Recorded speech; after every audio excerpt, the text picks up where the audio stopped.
Eu tenho certeza que essa daqui é a novidade mais aguardada no C Sharp há anos. Eu tô falando dos Union Types. E eu vou te mostrar hoje o que são Union Types e como ele muda a forma que a gente programa em C Sharp aí e como o seu código vai ficar sensacional com eles. Na verdade, eu já tenho até uma implementação dele, manual, que eu uso há um bom tempo, mas agora ele tá chegando de uma forma nativa aí. Então vai ser muito legal trocar meu código aí. Bora lá, tem muita coisa pra gente comentar hoje. Muito bem, então, pessoal, .NET 11, né, Preview 5 aí, Union Types, tá? Union Types, ele é um recurso que ele já está presente em linguagens mais funcionais, como a F Sharp e o Rust, por exemplo, tá? O TypeScript também, né? Não esqueci do TypeScript aqui, tá? E ele é basicamente a possibilidade de a gente retornar 2 itens num método, tá? Em vez de retornar, por exemplo, só caso de sucesso no método, a gente consegue retornar uma união de tipos, tá? Ou seja, a gente consegue retornar o tipo A e B. Então, se der sucesso, retorna o objeto do usuário, se der fracasso, retorna um objeto de erro ali pra gente, tá? Então, é isso que eu quero detalhar com vocês aqui, como que ele funciona. Tem até os internos dele ali, que eu acho bem legal de mostrar para vocês, que inclusive é uma implementação muito parecida com a que eu já fiz com vocês nos cursos. Tá? Bom, pessoal, quando a gente fala dos Union Types, né, eles têm muitas aplicabilidades, tá? Tem muitas formas de a gente usar os Union Types. Eles, de fato, assim, eles mudam a forma como a gente pode trabalhar ali, como a gente pode invocar métodos e retornar objetos, tá? Mas o exemplo mais clássico que eu tenho aqui, que eu mostro nos cursos para vocês já devem ter visto isso daqui, eu usar exaustivamente esse result, tSuccess e tError, né? Então, é um objeto que é um genérico que ele pode retornar ali um sucesso ou um erro, tá? Se vocês já viram, eu já fiz uma implementação disso, inclusive nos cursos aqui, que ficou muito parecida com a implementação final aqui do C Sharp, só que aqui eles usaram o struct, né? Eu vou comentar o porquê ali, e eu vou comentar o porquê que eu não usei structs também, porque eu acho que para o nosso cenário não vale a pena, mas são cenários cases diferentes, tá? Então, basicamente, o que a gente tem agora é a possibilidade do método retornar um resultado, esse resultado ele ser tipo sucesso ou ser tipo erro, tá? Então, basicamente isso que define aqui. Mas vamos entender um pouco mais a fundo aqui essa implementação do pessoal do .NET, né? Que copiou mentira, não copiou nada, não. Porque até essa implementação minha eu peguei de vários exemplos na internet e amadureci ela, né? Então, nada se cria, tudo se copia. Mas vamos entender um pouco mais em detalhes aqui como que ela é feita. Então, ó, vamos para a implementação base deles aqui, ó. Palavra-chave Union, tá? Então, temos uma nova palavra-chave aí no .NET. Então, se você tinha alguma variável chamada Union, eu tenho uma péssima notícia para vocês. Mas aqui, ó, eu tenho, por exemplo, 3 records: Windows, Linux e macOS, tá? Então, são 3 tipos, né? Então, quando a gente cria um class, um record, a gente chama isso de um tipo complexo, tá? Porque é a união de vários tipos aí. Tá? Então a gente tem isso aqui. E antes, né, do C Sharp 15, a gente não tinha como retornar um desses tipos aqui, né? Então, se eu quero executar algo que pode ser Windows, pode ser Linux ou pode ser macOS, ficava muito complicado, né, disso acontecer. Na verdade, quase impossível nesse cenário aqui de acontecer, tá? Lembrando que esse é um cenário diferente do result que eu mostrei para vocês ali anteriormente, tá? Eu vou comentar mais disso lá pro fim do vídeo. Agora, a gente pode fazer isso aqui, ó, Public Union, e aqui entra a palavra-chave nova, tá? Supported OS, tá? Então, criei aqui um Supported OS, e olha que legal, ele tem a união desses 3 tipos, tá?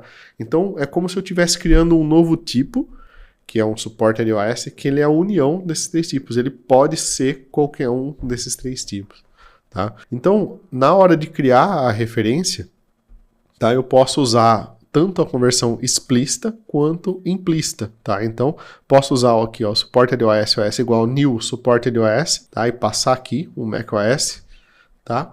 Ou posso simplesmente, ó, receber aqui o macOS, tá? Ou como eu poderia receber aí o Windows e Linux também nesse cenário, tá? Então, esse tipo, ele é um tipo que ele pode receber qualquer um desses 3 tipos aqui, tá? Então, ele pode se modificar para qualquer um desses 3 tipos. Para a gente acessar esse item depois, né, claro, a gente precisa fazer um switch, né? Então não tem como acessar esses itens aí sem fazer, né, o switch aqui dele. E aí o tipo dele, ou ele vai ser Windows, ou ele vai ser Linux, ou ele vai ser macOS, tá? Então não é que eu tenho um objeto com 3 objetos dentro, é que esse tipo mesmo, ele é mutável. Ou ele pode ser Windows, ele pode ser Mac, ou ele pode ser Windows, tá? Então a gente pode ter os 3 tipos dentro de um tipo só. Se você passar a receber algum tipo lá dentro que não esteja mapeado dentro do switch, você vai receber um warning aqui, tá? Então, dizendo que não tem suporte para esse tipo aí dentro, tá bom? Beleza? Para você testar isso aqui, tá? Você precisa de 2 coisas, tá? Primeiro, vir aqui no seu CS Project e usar o Target Framework .NET 11 e o Lang Preview, tá? Aqui, né, para ter a previsibilidade. Na verdade, o .NET 11, ele vai suportar, o Lang Preview é o mais importante, tá? Porque ele vai suportar, acho que, versões do .NET anteriores, tá? Desde que você esteja no Lang Preview aqui. Ele fala aqui, eu falei, ó, NET 8 ou superior, tá? Então, beleza. Tá daqui para cima a gente tem, tá? Você pode fazer aqui também, né, o if baseado na sua versão, tá? Então, você pode colocar isso aqui, beleza? Então é bem simplesinho aqui de habilitar ele, só por enquanto o Lang Preview, aí quando sair o .NET, não vai mais precisar disso, ele já vai estar habilitado nativamente desde que você use o .NET 11. Mas agora vamos para a parte boa aqui, né? Como que eles são implementados internamente, tá? Toda vez que a gente usa a palavra union, tá? Ele é um syntax sugar, né? Um açúcar sintático aqui para o nosso código. Ou seja, ele vai... O compilador, na verdade, toda vez que a gente usa a palavra union, né? Ele é um açúcar sintático, ele vai gerar um atributo union aí pra gente, tá? E esse union, ele vai traduzir, né? Essa daqui para uma implementação que tá aqui embaixo. Então essa implementação que o compilador traduz, né? Então o compilador traduz o código que é gerado lá, né? Então toda vez que você usou o union lá e colocou os 3 tipos, ele vai traduzir para esse código aqui. Então ele vai gerar aqui, ó, um struct, tá? Por que um struct? Porque um struct é um tipo de valor, tá? Então se a gente, né, se vocês verem lá na minha implementação lá, eu usei record lá por um motivo específico que eu vou comentar já que é a questão do boxing e unboxing, tá? Mas aqui eles usaram o struct, provavelmente para ter um suporte maior, é um tipo menos, né, um tipo mais primitivo aqui, né, e alocado na stack ao invés da heap, tá? E com certeza ele tem um suporte bem maior, porque, né, na minha implementação estava pensando mais na arquitetura ali, né, em usar os union nem era o union type, né, mas ter a possibilidade de ter o retorno de sucesso e falha num objeto do meu domínio ali, tá? Então um negócio muito mais alto nível do que baixo nível, como eles pensaram aqui, tá? E ele faz uso aqui da interface, a union. Ele tem em seguida aqui a implementação. Ele tem um objeto que é o valor, tá? Então isso aqui é o tipo object, que é um dos tipos mais primitivos no .NET. E é isso aqui que causa o boxing e unboxing, né? Então quando a gente usa o object aqui, a gente não sabe o tipo do valor e a gente tem a questão do struct, tá na stack, e o object ir lá para heap, tá? E aí a gente tem aqui, né, as implementações. Então tem o suporte iOS, então ele vai gerar um para cada valor aqui, né? Uma propriedade para cada valor que eu informei lá no nosso union type, tá? Todos como fazendo um casting aqui do object pro value, tá? Beleza? E esse daqui ele pode ser nullable aqui em cima. Então, só por curiosidade aí, né? Toda vez que você usa o union, esse é o código gerado. Mas beleza, eu comentei com vocês, né, em relação ao boxing e unboxing, né? Aqui, se a gente considerar esse cenário, por exemplo, né, e se a gente considerar que a gente não pode ter boxing e unboxing, essa parte aqui só não ficou claro se já está implementado ou se eles vão implementar ainda, tá? Então, para mim, não ficou claro no artigo deles, tá?